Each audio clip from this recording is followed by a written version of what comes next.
I'll say just a few things before I turn it over to Rep. Johnson and then to Dr. Hotez and then to you all for questions, because that is why we are here.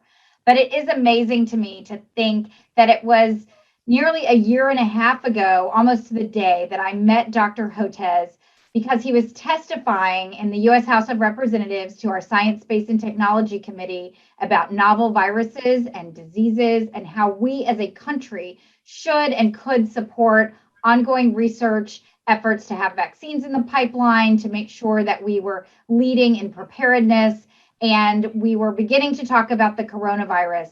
But while he's been a leading voice in this field for many years, he's been a real leader for our country ever since that day, over the last 18 months as we have faced this pandemic together. And I was so thrilled that he's been able to join us for a telephone town hall for our congressional district many months ago now. And I'm just so grateful that he's here with us again today to talk about where we are in this pandemic, to talk about the Delta variant that I know is very much on everybody's minds, as well as the recent CDC guidance, and the situation that we face here in our city, in our state, and across the country, and how we move forward together. And so I'm most grateful to him for making himself available to you all in this forum. And I really want to leave the majority of our time today for your questions. But I do want to remind you that Congress has been focused for the last 18 months on this pandemic, has been taking every opportunity we can to be helpful with all kinds of relief that you all have heard me talk about before. And I won't go through all of it now, but what I will just remind you is that as I always tell you, I'm so proud to represent you, and I'm here to help you. So if you have any challenges, any concerns, any questions after this discussion, please remember to reach out to me and my team in our office, because we know that this is a health crisis that has created many other crises. And of course, we're talking about the challenge in terms of unemployment, in terms of housing, getting people back to work, making sure that people are housed, making sure that our country and our communities are coming together safely and reopening safely. And there's just so much in front of us as the landscape is changing. And so it's a really wonderful opportunity to get together with these incredible leaders in our community. And I'm grateful to all of you for being here, and I'm delighted to convene this group and to be here to answer your questions. So with that, I want to turn it over to Representative Johnson for a few remarks, and then to Dr. Hotez. Thank you so much, Rep. Johnson, for being here. Thank you so much, Congresswoman Fletcher. It's an honor to be with you and Dr. Hotez. I am proud to be your state representative for Texas House District 134, which includes our medical center. And so I have gotten a chance over this past year to work with both of these individuals regarding COVID and what we've been trying to do locally with pushing out the vaccine, with making sure that we are following the rules of socially distance and wearing a mask. And we are seeing here this example of tackling these issues require not only local effort, but national effort and state effort. I do want to thank Congresswoman Fletcher because she has been key in this fight for what we've been trying to do in Austin. As many of you know, we have had this conversation around the fact that we have the highest rate of uninsured in the nation for children. We have millions without healthcare coverage. And so having healthcare coverage has always been a priority and a discussion that we need to advance. And Congresswoman Fletcher has worked in Congress to ensure that we would get even greater support if we would do Medicaid expansion. I was proud to be part of a group to offer legislation on that. And I am disappointed that we continue out of Austin to fail to get healthcare expansion done that would cover Texans. I am more disappointed today that, again, we are seeing Governor Abbott, who is overreaching his authority and taking a stand on what I believe is the wrong side of healthcare and stating to people that they don't need to wear a mask. And even more so, ironically, declaring a disaster declaration around COVID to grant himself more powers to then turn around and try to tell local communities that they cannot implement things like vaccine requirements or mask mandates. And so I am here in Washington, D.C. at the moment advocating on behalf of your voting rights. I've always believed that there are certain things that should overcome partisanship, and healthcare has got to be the priority. While I am here in DC, I have been calling many of you in the district, and I will tell you the number one thing that is on your mind is what are we doing about COVID, about moving into this fourth wave, and what are you going to do to take care of children?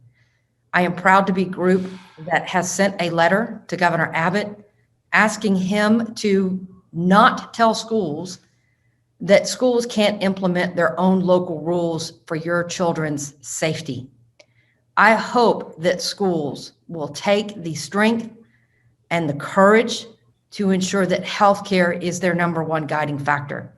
I want to thank local communities like Dallas, Williamson County, and even Mayor Turner, who have recognized that Abbott's steps are not constitutional, it's too much, and it is risky and dangerous, and that the safety of employees, of court staff, of everybody is got to be the guiding factor. I want to thank Dr. Hotez because he has been at every point the one sounding the alarm. I was proud that we could participate with local medical communities to say mask off parties were not the right thing to do. And we will continue to advocate for those common sense solutions that will keep people safe. But I worry that this is a different moment. This is a perfect storm of going into a fourth wave with a virus that is impacting children and significant disinformation and misinformation that's being put out there. So it is my honor to have Dr. Hotez to be able to tell us, our constituents, just what it is, what we can do to protect ourselves and our children. And so Dr. Hotez, it is an honor to have you on. Grateful to have from the right source, the right information to protect all of us. Well, thanks so much for that very generous introduction. And it certainly is an honor to be with both of you, both with the Congresswoman Lizzie Fletcher, and we've worked together now for a while, and it's been I've loved every minute of it, and because she gets it very quickly, and she really works hard to understand medicine and science, and that's unfortunately becoming increasingly rare these days. And with Representative Johnson, it's been also a terrific honor, and I've been saying I would look forward to working with you. Now I've been working with you, and it's been fabulous, and I appreciate the opportunity. I was kind of hoping we wouldn't have to do these anymore, and not because I didn't want to see you. I mean, but I would have liked to seen you at maybe having a margarita at Hugo's, but not under these circumstances where the virus is accelerating yet again. And I think at the last time we did something like this, I think I said we don't have to have this happen anymore. At that time, there was a greater sense of optimism because we were accelerating our ability to vaccinate the nation. And, back in May, things looked like we were on a roll. The deaths were going down, and we were rapidly progressing in terms of vaccinating the American people. We had the green light to go forward and immunize adolescents 12 to 17, and they developed a very robust immune response. And I said, you know what, I think we could get here. And the reason being, I said, if we could vaccinate all the adolescents and adults in the country, we could reach a point where we can interrupt virus transmission because so many people will have been vaccinated, even without vaccinating the little kids. I think we might have been able to get there. But as John Lennon once said, life is what happens while you're busy making other plans. And unfortunately, life intervened in the form of two things. One, the Delta variant came in from the UK, from India, then through the UK, and then into the US. And as most people know by now, that Delta variant is much more highly transmissible than anything we've seen before. It has a reproductive number of 6 to 8. That means if a single individual gets Delta, then on average 6 to 8 other unvaccinated individuals will get it. That's 2 or 3 times higher than the original lineage. And we think we understand why now, and we could talk about that. And so that kind of raised the bar in terms of the percentage of Americans we have to vaccinate. So the more transmissible a virus agent is, the higher percentage of people need to be vaccinated. And in fact, there's even a simple equation, which you can do this at home. If you have a reproductive number of 6 to 8, the simple equation is 1 minus 1 over the reproductive number. So with measles, for instance, where the reproductive number is, 12, between 12 and 15, 1 minus 1 over 15, that's how you get to something like 0.95, and you need 95% of the population vaccinated. And that's why when measles vaccination rates go below 90%, we see measles outbreaks in schools, as unfortunately we've seen that in Texas. Well, with Delta, it's 1 minus 1 over 6, 1 minus 1 over 8, gets to be about 85% of the population vaccinated. And that's not 85% of the adults, that's 85% of the whole population. And that's a high bar, because since off the top, the kids under the age of 12 are not yet eligible to get vaccinated, that basically means all of the adults and all of the adolescents. So you're hearing about the president setting the bar of 70% of adults. Forget it. That's not even close. We need pretty much all of the adults and adolescents. You might say, well, that's impossible. Well, the answer is it's not impossible. It's happening right now. It's happening in Vermont. It's happening in Massachusetts. They're reaching those targets. And you know what? They're having a pretty good summer. Yes, there have been some outbreaks, but overall, they're doing pretty well. And I'm pretty confident they're not going to have a big issue getting through the school year. I think they're going to be able to work this out, because they're going to have all of the teachers vaccinated, all of the staff, all of the bus drivers, and all of the adolescents. And so middle school and high school is going to go really well. And then for the little kids, if in addition to having masks on the little kids, community transmission will slow because so many kids are vaccinated. Unfortunately, we're not so fortunate. Down here in the South, we're going in the wrong direction and have been for a while, and it's actually hurting the whole country. So let me just to take a step back, let's look at the state of Louisiana right now, which is on fire. In fact, most of the South is on fire, but Louisiana is the worst affected state right now. And we're starting to see lots of young people go into the hospital. We're seeing lots of kids going into pediatric ICUs right now, and the school year hasn't even started.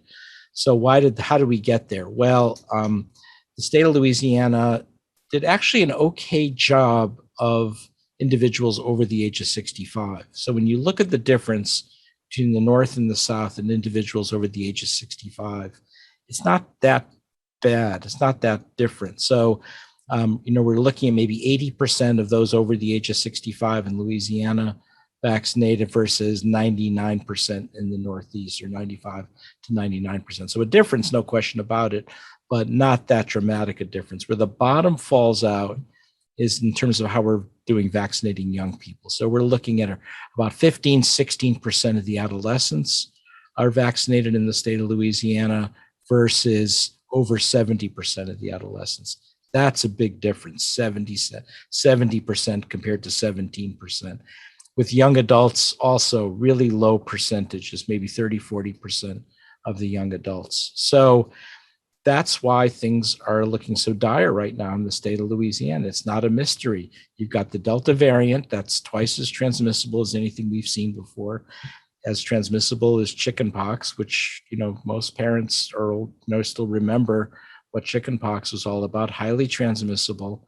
Second, none of the adolescents are vaccinated for all practical purposes, barely any of the young adults. And on top of that, you have a number of the red state governors saying, certainly no vaccine mandates for the schools, but also no mask mandates either.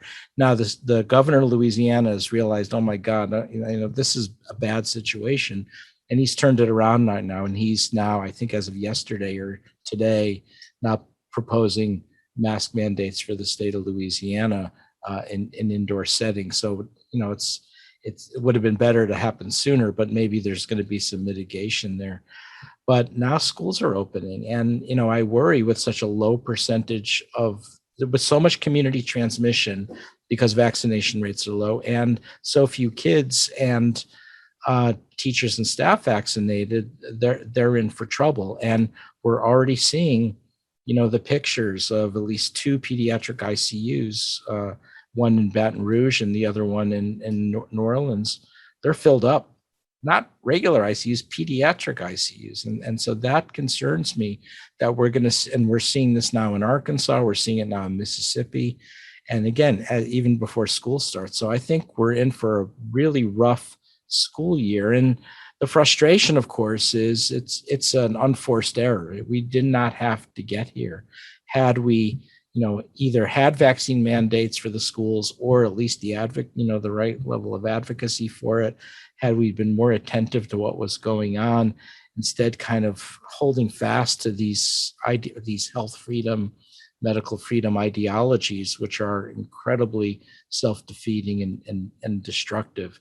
So what's going to happen now in Texas? I think we're going to see lots of differences in different parts of the state. So the state of Texas is not unified on that. Just like the country is not unified, Texas is not unified either. So along the border with Mexico, they're doing surprisingly well with vaccinations. The urban areas are doing better than the rural areas. If you go into East Texas, the counties in East Texas, forget it, nobody's vaccinated. And even though things aren't accelerating yet, I think it's going to be a matter of time. So I think East Texas, all of the rural areas around Tyler, I think that's not going to go well. Houston, Harris County, I think we're kind of in between. We're not doing terribly compared to the rest of the South. We're doing about the average for the country, I think, right now, and that's not great because that average is not a real average. It's really a bimodal peak. You've got the underperformers here in the South. You've got the overachievers up in the Northeast. We're somewhere in between. So, if there's no other take-home message for Houston, Harris County, is we've got to dramatically expand our vaccinations. So I think right now the numbers are like around 50% vaccination in Harris County. It's not good enough. It's, we've got to get towards around 85% of the county vaccinated. And, so that's about a, 25, say roughly a 25% difference. Well, heck, if you look at the population of Harris County, what is it, 4 to 5 million people, 20%? We got to get 1 million people vaccinated. And, this is not some abstract thing in the future. We got to do it now. And so the question is, for me, if that's the case, what do we need to do to vaccinate 1 million people now? I think some of it's going to happen organically because people are now realizing that their unvaccinated buddies and family members are going into hospitals and ICUs, because the fake message that was out there before was that if you were young and healthy and went to the gym every day and had a good diet, don't worry about it. You don't need that vaccine. That's for old people. And of course, that's not true. It's not a substitute for virus neutralizing antibodies. I think young people are starting to get that. So there is kind of a autocorrection that young people, and we have some data on that in the South, that young people are starting to get vaccinated, but it's still happening too slowly. Other than that, I think we have to really look at the schools, in-person classes. And I'm the parent of 4 now adult kids, but when my kids were little, listen, I understand the importance of in-person learning better than anyone. And I still very much support that, but we can't set up our kids to fail. We've got to give them the tools they need to succeed. And the 2 tools that we have are vaccines and masks. And so to me, if I were king of Texas, which I know I'm not, and don't have that ability, I would put in vaccine mandates for the schools, and I would put in mask mandates for the schools. But unfortunately, that's not there. But that's the best thing we can do for the kids right now, as we ramp up vaccinating the state of Texas as fast and quickly as we can. So those are our challenges. I think we have to recognize that, what are we doing? Are we promoting ideology, or are we trying to get our kids through the school year and trying to have a good quality of life. And, I'll bank on the latter in any time. And so that means all hands on deck to expand vaccinations, and all hands on deck to, if we still need masks as a backstop, it's not that big a deal. Let's go forward and do that. And I said, you might say, well, Dr. Hotez, is there any silver lining? Well, there is. We have done a reasonably, like the rest of the South, we've done a reasonably good job at vaccinating older Texans over the age of 65. Not perfect. In some places it's only half in some of the East Texas counties, but most of the state, probably over 3/4. So no question, we're not going to see as many deaths in this big summer surge as we saw last summer surge. But here's what you're going to see. You're going to see a lot of young people hospitalized, and that's scary. You do not want to be hospitalized with COVID. You do not want to be sitting there, and especially in an intensive care unit with the ICU nurse saying, we don't know if we're going to have to intubate you or not, right? I mean, that I can't imagine anything more terrifying, right, than being in an ICU with COVID, not knowing if you're going to be intubated in the hopes that it'll work out. So we're going to see that. We are going to see some pediatric ICU admissions. I just don't know how many. I think the other big unknown is we've all been hearing about long COVID, and we don't have great numbers for younger kids. But we do know there's a very good paper in the Journal of the American Medical Association, JAMA, finding that 26% of young adults go on to have long COVID lasting more than 6 months. And that's not fun, right? It's exercise intolerance, it's shortness of breath, it's heart palpitations, maybe longer term cardiac damage. It's brain fog, and brain fog sounds sort of innocent, but it's not. Now we have MRI studies, magnetic resonance imaging studies from Oxford University, showing at least in the 40 to 50-year-olds that brain fog is linked to gray matter brain degeneration.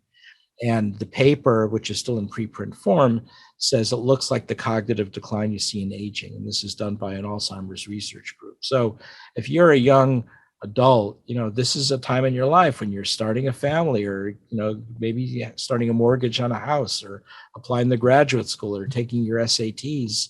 This is not a time where you want to look at cognitive impairments.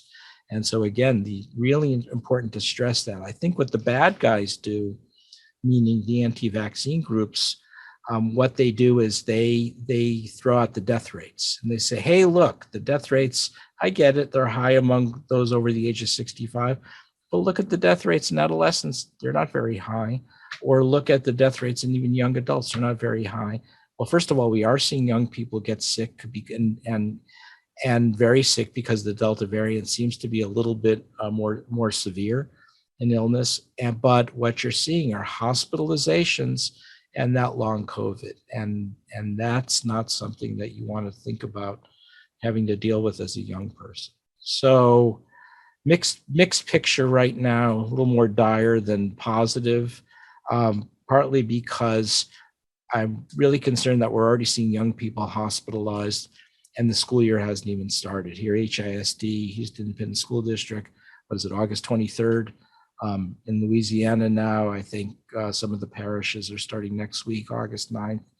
In Mississippi, some of the high schools started last week, and they already had to shut it down because so many kids had COVID. They went back to virtual learning, and I don't want to see that happen. And we don't have to live this way. We just have to get everybody who's eligible vaccinated and masked, and recognize, it's a disappointment. This Delta variant is a bad actor.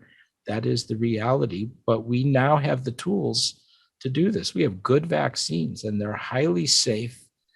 People are not dying of vaccination, as the anti-vaccine people like to say. Vaccines do not cause infertility. Vaccines are not experimental. And they are not developed quickly. I mean, I can go through the whole list of talking points, and I'm happy to do that on this call, but that's the bottom line for the message. Well, thanks so much, Dr. Hotez, for that. I think that was a really useful summary of some of the information that's out there, some of the questions that are out there. But I know we have a lot of people who are lined up who want to ask you a question. So we'll go right to questions from the audience. And like I said, there are several. So I just want to remind everyone that we'll try to take the question, Dr. Hotez, or as appropriate, I or Representative Johnson will try to answer. And if we don't get to your question today, we will work to get you an answer as well. So with that, Erin, do you want to go ahead and start the queue and get people on the line to ask their questions? Absolutely. We are going to start with Kate. Kate A has a question. So Kate, you should be able to unmute yourself and ask your question live. Oh, yes. Hi. Thanks for this.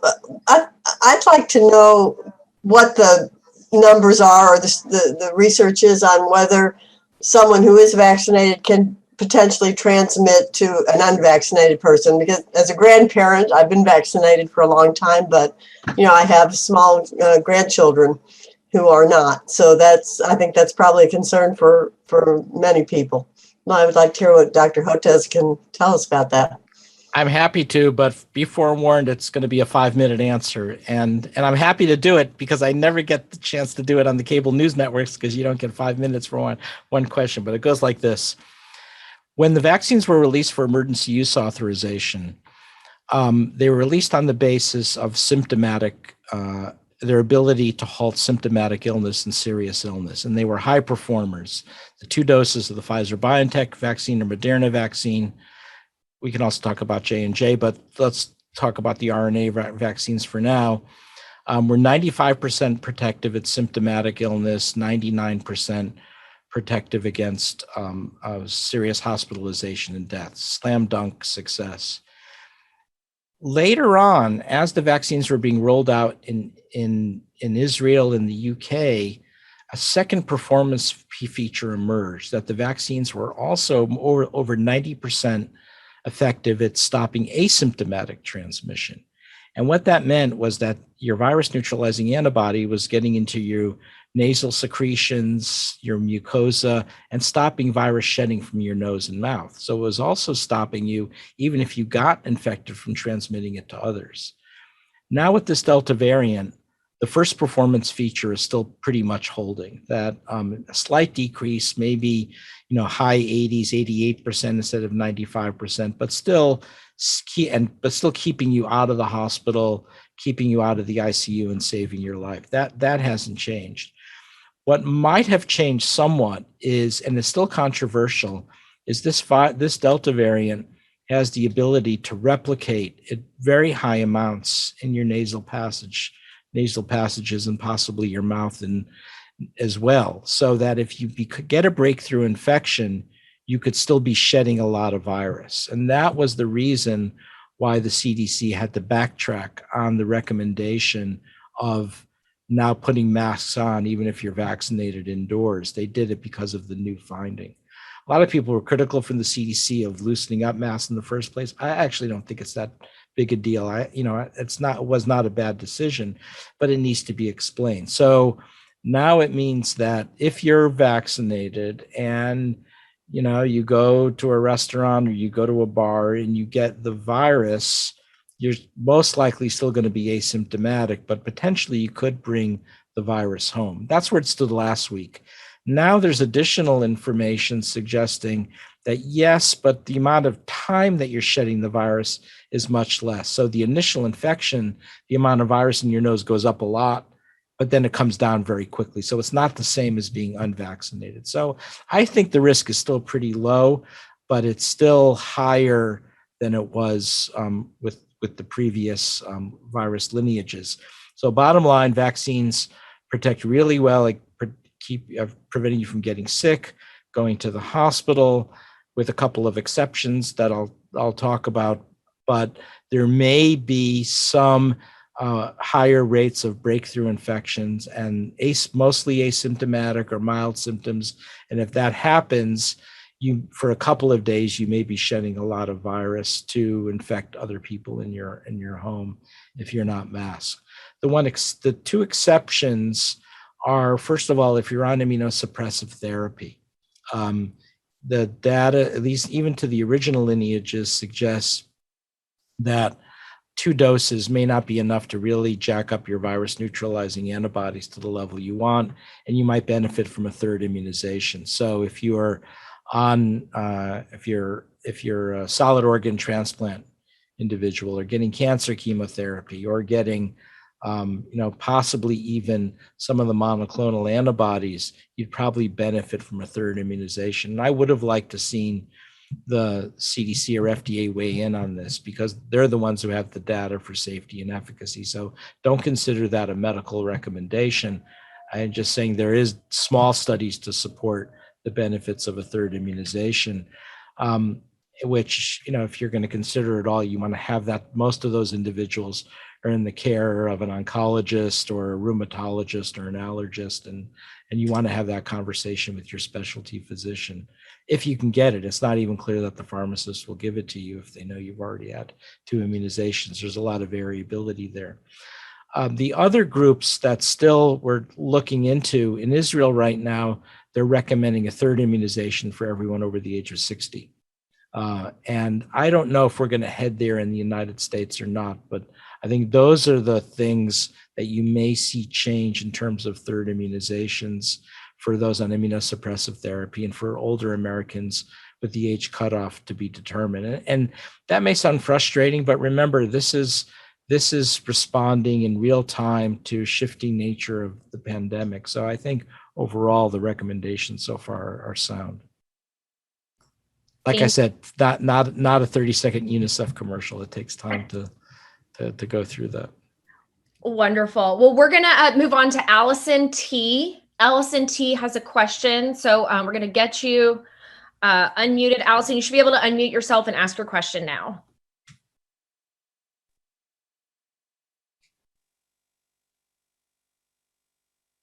Allison, you are unmuted. Yes, can you guys hear me? We can hear you now.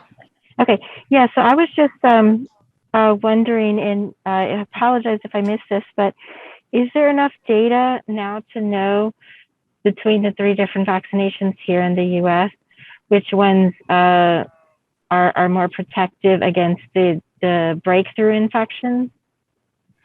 Yeah, well, unfortunately, here in the U.S., the Centers for Disease Control has not been monitoring extensively for breakthrough infections, but they have been monitoring for breakthrough hospitalizations. And so far, and you've heard this before, that overwhelmingly the breakthrough hospitalizations and deaths are almost all in unvaccinated individuals. So all of the vaccines seem to be protecting against that. We also have real data from Israel that was published in the New England Journal of Medicine showing, and the UK showing, that there's very high levels of protection against symptomatic illness with the Pfizer, with 2 doses of the Pfizer-BioNTech, but you need both doses. Number one, that's probably going to hold out for Moderna as well. The J&J vaccine, we don't have clinical data yet because J&J is not widely used in the UK and in Israel, and that's a single dose vaccine. What we do have some virus neutralizing antibody data suggesting that it does go down somewhat with the Delta variant, just like it does against the South African variant. So I think there will be protection, maybe not as robust. And so it wouldn't surprise me if a recommendation comes for a 2nd dose of that. When I looked at the phase 1, phase 2 data last year, I always thought J&J would be a 2-dose vaccine, given that it gives really high levels of virus neutralizing antibody, but they went with the single dose. I think right now, don't do anything differently, but the recommendation may come later on to get that 2nd dose. And I think this is one of the frustrations people have had with the FDA and CDC is, this is the 800-pound gorilla in the room, as everyone's asking, what about the 3rd dose of Pfizer-BioNTech or 2nd dose of J&J? And I think I would like to see our federal agencies address this sooner rather than later, because it's probably the most common question I'm asked right now. But right now, just to emphasize, there are not the safety data and efficacy data in hand to really support adding that 3rd immunization right now in the US. I think it'll be forthcoming And eventually that may come down. And the other thing I've always said is that I've said for all year that we'll probably need a third immunization. Then nothing to do with Delta, had to do with the fact that we're doing a terrible job vaccinating sub-Saharan Africa or vaccinating the African continent, Latin America, and Southeast Asia, as well as parts of the Middle East. So we're allowing all sorts of variants to evolve. So that third dose down the line will give better protection against, building more resilience against the variant. So I've been saying we should expect a third immunization later in the year, early next year. I think the surprise thing that happened was the Pfizer CEO sent out a press release, said, no, we should do it now for Delta, but didn't really offer the supporting data for it. So that created a lot of confusion. And I don't know what to say other than saying when we've had this problem all year long, when the company CEO send out press releases, they're not meant for you or for me, they're meant for their shareholders. And it's unfortunate because they write them in a way that's tone deaf to the public health implications and tone deaf to the fact that it immediately goes on CNN and MSNBC and news outlets. Well, thanks, Dr. Hotez. I know Aaron has a lot of questions in the queue, so I'm going to, but I'm going to follow up on your point about making sure that the CDC and the FDA are communicating effectively, and certainly share your thoughts through the committees that I work on in Congress. By the way, those of you who've seen me on the cable news channels know that I do communicate in a way that's different from CDC and FDA, and it's in my case it's deliberate. What I have found is by providing the assumptions that I use, I basically take the listeners through how I think through the problem, talking about virus neutralizing antibody, and it's a higher level of complexity of conversation. But my premise has been, doing this for a while, that the American people are willing to tolerate a higher level of complexity as long as, because their lives depend on it, the lives of their loved one. The CDC and federal agencies, I still think, cling to an old-fashioned form of communication. They still think they have to talk to the American people like they're in the 4th grade or the 6th grade. And so what they do is they give pronouncements without really explaining how they got from A to C or A to E and didn't go through B, C, and D. And I think I think people get very confused. Why did the CDC come out with that? And I think by the way, this transcends administrations. This is true not only in this administration, it was true in the Trump administration, it was true in the Obama administration. This has been sort of their modus operandi of communication for the last 20 years or longer. And it doesn't work as well now. Now that we have something called the internet and social media, and people are less trusting of government. So I think it's important that they go back or they take a new attack in how they communicate. Well, I know everyone is appreciating your very thoughtful and thorough answers. I also know there are a ton of questions, so I'm going to flip it back to Aaron so that we can try to get through as many, because I think there's a variety. So hopefully we'll get through many questions now. Aaron, you want to go to the next one? Absolutely. Amy S., we're going to go ahead and get you live on the line. You are good to unmute yourself and ask your question.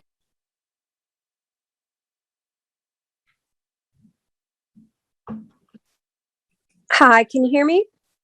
We can hear you. I can hear you, Amy.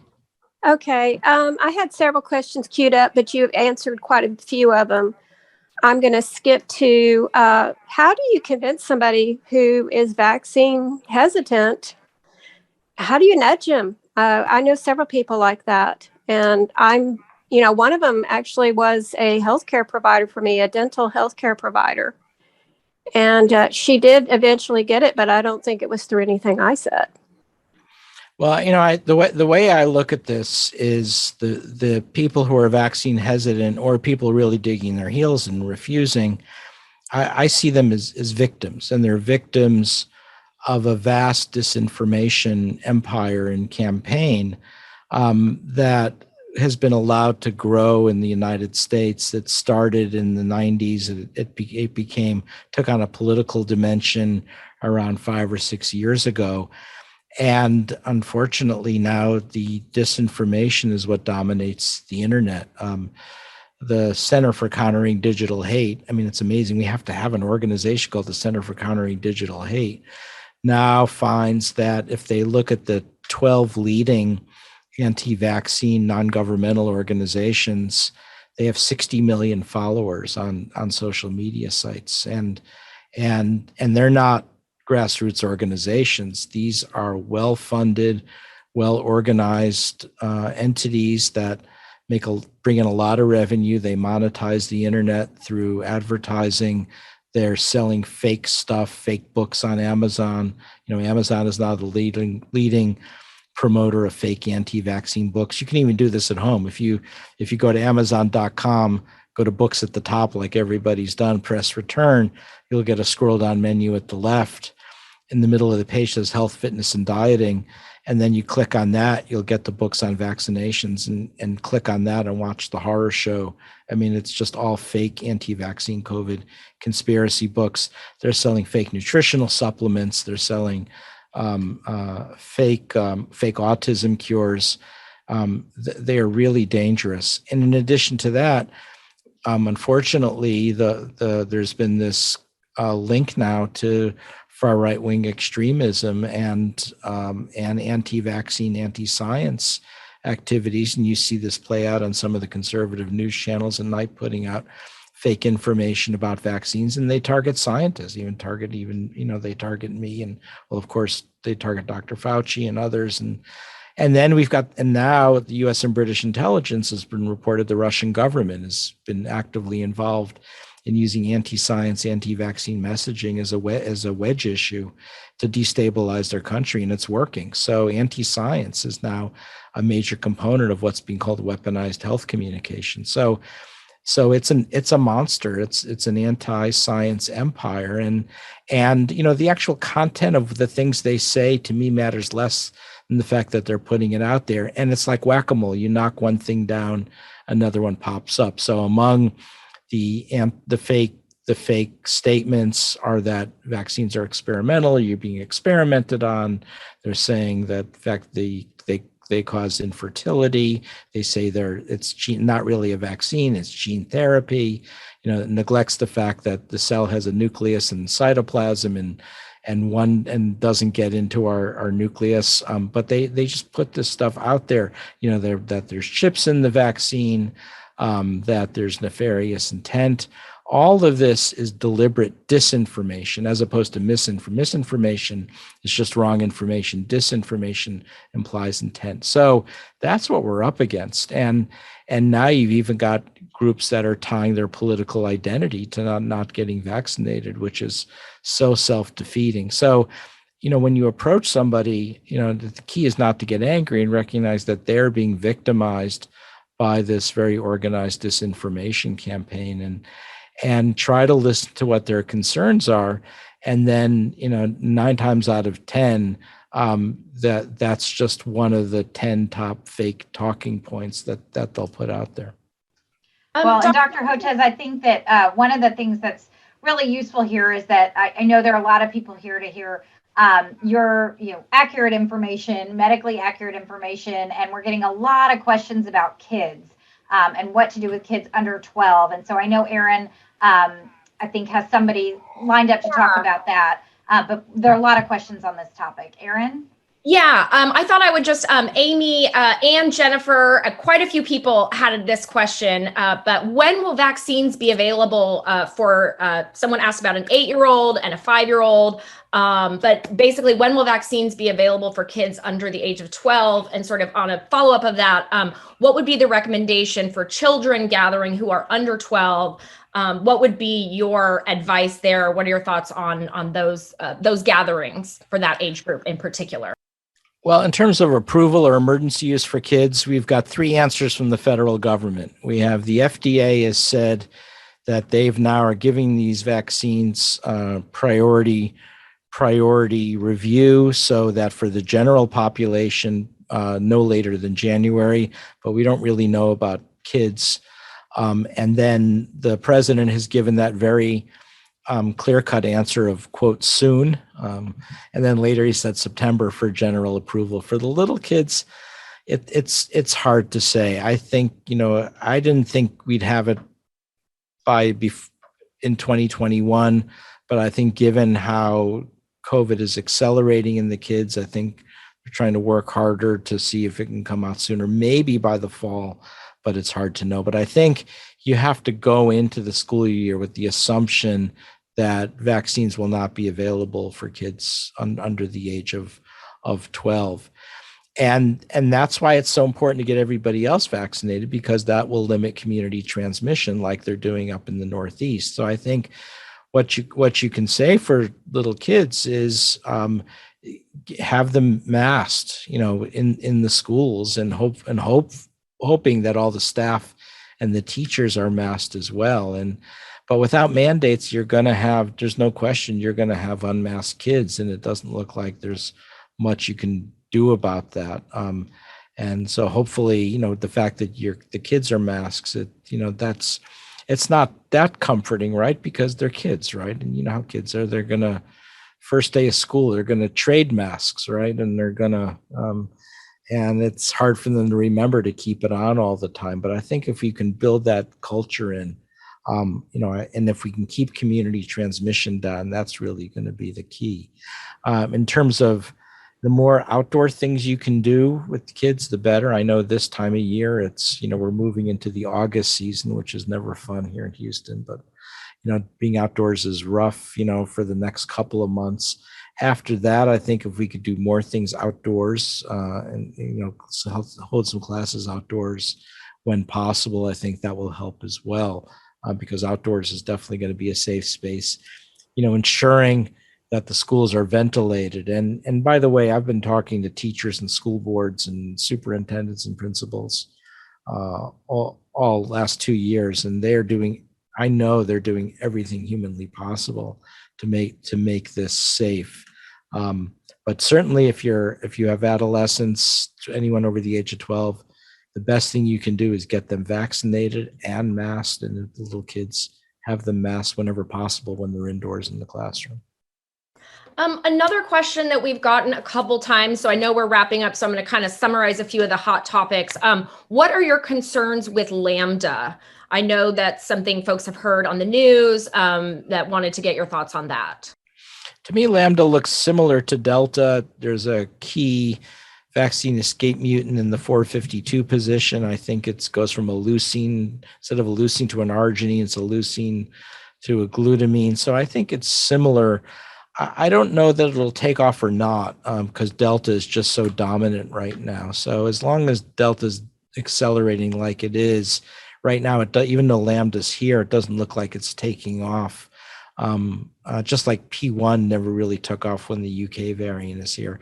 And why one takes off versus the other, I don't think we have a clear understanding. So right now, just focus all your attention on Delta, at least here. Right now, Lambda is a problem. And I know we have a big Latin American community here. It is a problem in places like Peru and Colombia. Right now, it's not been a huge issue in the US. And to me, it doesn't look that much different from Delta anyway. Okay. There was another question from Walt. Walt, if you are able, we're going to get you queued up, Walt. Can you hear me? We can Yes. hear you, Walt. Yes. Okay. The question is flying in airplanes, especially for people they're vaccinated, but let's say they're immunocompromised, maybe elderly. What do you think the risks are? It's hard. I can't really give you a number. Clearly, and I've flown a few times, the last time I flew for business is when I saw Congresswoman Fletcher at those hearings back in March 2020, which is pretty amazing for me. But I have flown a couple of times because my oldest daughter's in Los Angeles and my oldest son was in Arizona, now in Utah. And my mother, who's 92, is my brother and sister up in the Boston area. So I have flown twice. The airlines are doing a good job ensuring people do wear masks on the flights, and masks in the airport. So I think that's certainly a help. It's not fun, right? It's, when you add up the hours being in the airport and the flight and after getting out, it's a lot of hours wearing the mask. I can't say it's fun, but it's certainly doable. So I think the risk, if you're vaccinated, is way down. I think if you are, depending on the kind of how immunocompromised you are, I would hold off for now until we get some clarity, both about the third immunization. And we're starting to hear now about the airlines putting in a mask mandate for the airlines, just like the New York mayor has announced mask mandates for a lot of other aspects. So it wouldn't surprise me if a vaccine mandate comes on the airlines as well, in which case I think then you could feel a lot safer about it. But, you'd have to really consider how essential that travel is for an older grandparent or somebody who's immunosuppressed. Okay, Peter G, you are next in the queue. We should be able to get you. There you go. Okay. So I'm vaccinated, and I've tried to stay away from unvaccinated people. But if vaccinated people can transmit the virus, does it matter? Do I have to stay away from everybody? By the way, I hope you get to be king of Texas. Yeah, right. Thank you. Yeah. Well, at least I got one vote. I think if you are vaccinated and you don't have, and then you're not on immunosuppressive therapy, and you're with other vaccinated individuals, I think certainly if you're all masked, then I don't think that's going to be a big issue at all. The bigger question comes if you're vaccinated and you're seeing, say, family members in your home and they're vaccinated, can you be without masks? And the answer up until a couple of weeks ago was yes, definitely. I still think that's probably the case as well, because I think the amount of virus you're shedding is still pretty modest. And if everybody's vaccinated, you have to live your life at some point. So I think if everybody's vaccinated and it's a small group, then I think, and they're fully vaccinated, not partially vaccinated, the answer is yes, definitely be around people. Thanks, Dr. Hotez. There's one last thing. We're running up on our time here, and of course we want to be respectful of your time that you've shared with us.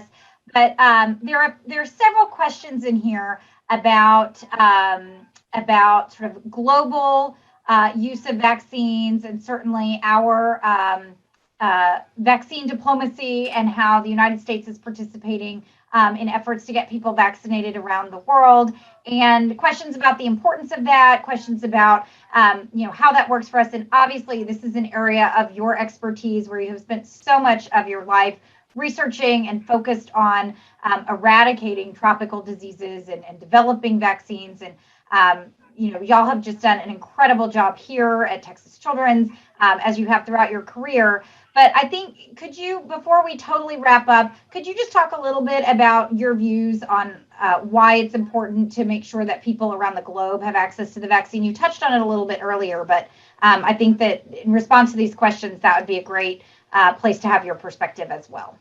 Well, thanks. I mean, other than the obvious humanitarian drivers, I think the other is clearly in our enlightened self-interest as a country.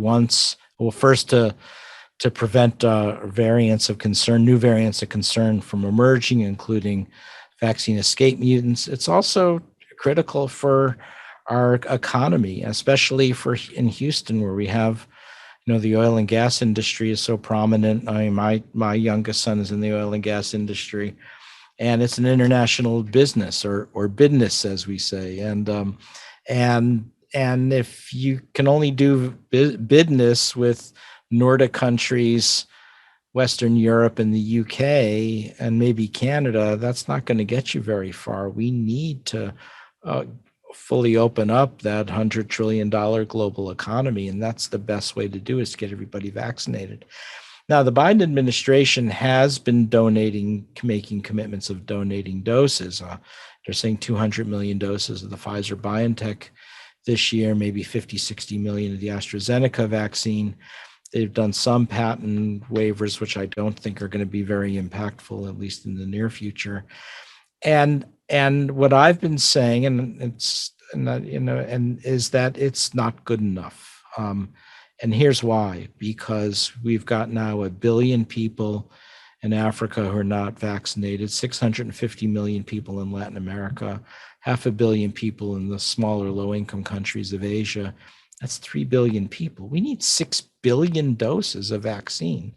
And we don't need it by 2023. We need it now because Delta is circulating. So my frustration, both with the Biden administration and also the international UN agencies, is nobody stands up there and say, okay, here's the problem. We need to make 6 billion doses now. Here's the inventory we have in hand. This is what the Excel spreadsheet looks like. And this is what we're going to do to get there. And I think our vaccine could help. So our Texas Children's Center for Vaccine Development at Baylor College of Medicine has been working on a number of global health vaccines, including coronavirus vaccines, for the last 10 years. We've developed a pretty straightforward recombinant protein vaccine that uses the same technology as the hepatitis B vaccine that's been around for decades.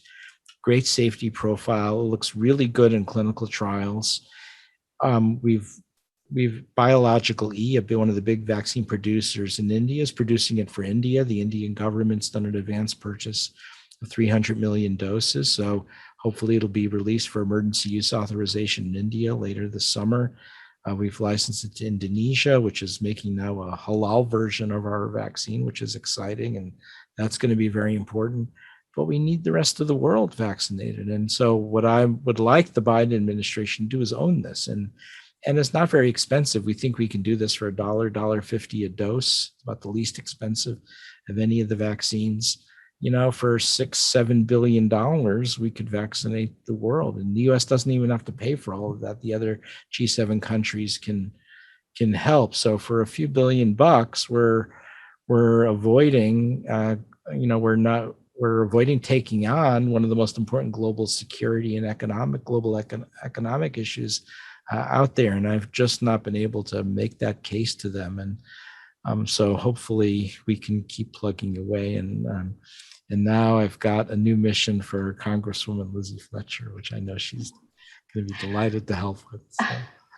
Well, thank you, Dr. Hotez. I do think it's really important. And before I'm going to thank you and hand it over to Representative Johnson in just a second to wrap us up. But I want to say that hearing about the work that you're doing here at Texas Children's and Baylor College of Medicine, you and your entire team, makes me so proud. And I think that it really is the case that this community is, as I tell my colleagues in Washington all the time, really innovative and collaborative and caring and thinking about these kinds of issues globally. Whether we're talking about our energy future or we're talking about the health of our people and our planet, we understand in this global city that these are challenges that need global response. And I think that your work is something that makes all of us so proud to see the incredible kinds of things that you are able to do here.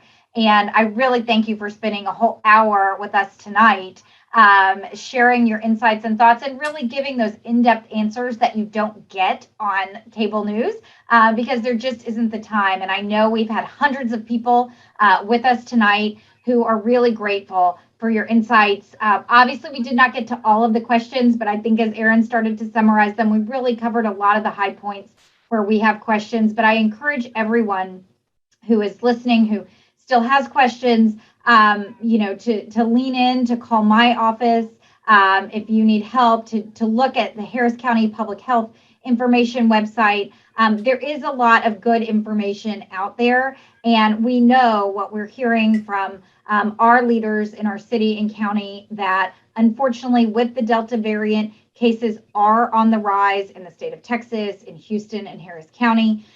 For the first time, reporting more than 10,000 new cases a day, filling up the beds again in the Texas Medical Center, where hospitals are reporting that their phase 1 ICUs are getting full, and that the patient admissions are growing. And this is a challenge that confronts all of us. And I think that it is very representative of our community to say we're all going to work together.